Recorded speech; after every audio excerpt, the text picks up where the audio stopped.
Magandang umaga mga ka-escape at katambay. Ngayon ay magkakape muna tayo at magsisimba. So, outfit check. At transition dayon tayo sa ating paglalakad. At ito na nga. Pupunta tayo ng simbahan upang magsimba. Kasi rito sa amin, araw-araw may misa.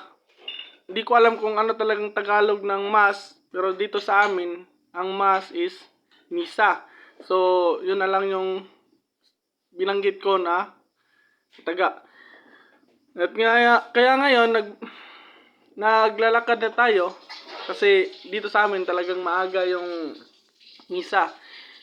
Na alas 6. Kaya kung makita nyo, talagang wala pang araw niyan.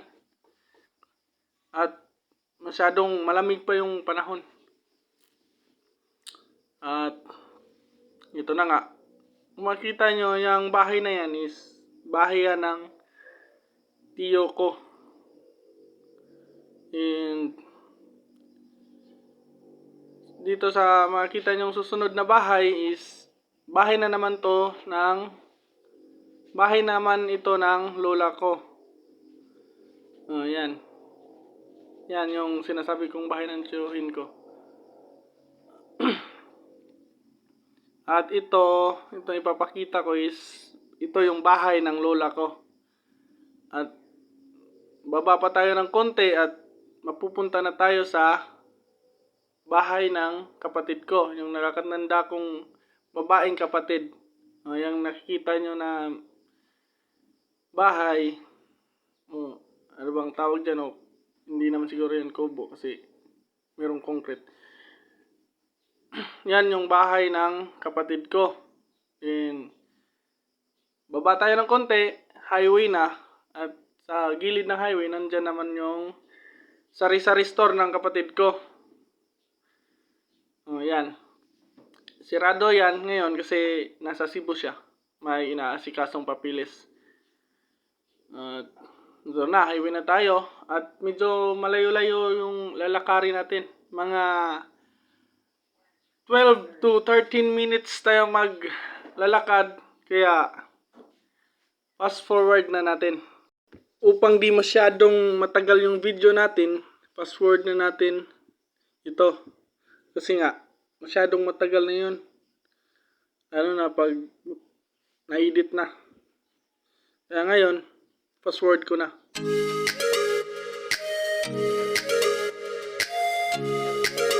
At ito na nga mga ka-escape at katambay.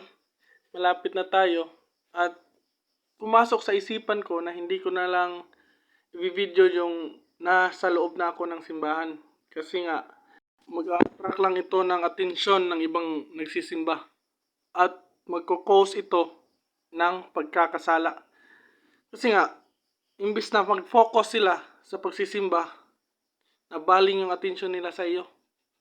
At papasok sa kanilang isipan kung ano ang ginagawa natin, bakit tayo naka-video.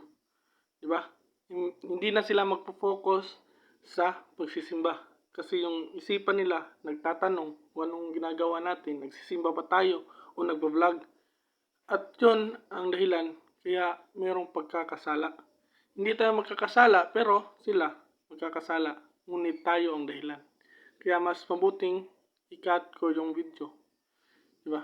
So, mga ka-escape at katambay, hanggang dito na lang. At salamat sa panonood. Follow for more upcoming videos pa natin. Simula pa lang ito. At marami pang kasunod. Salamat.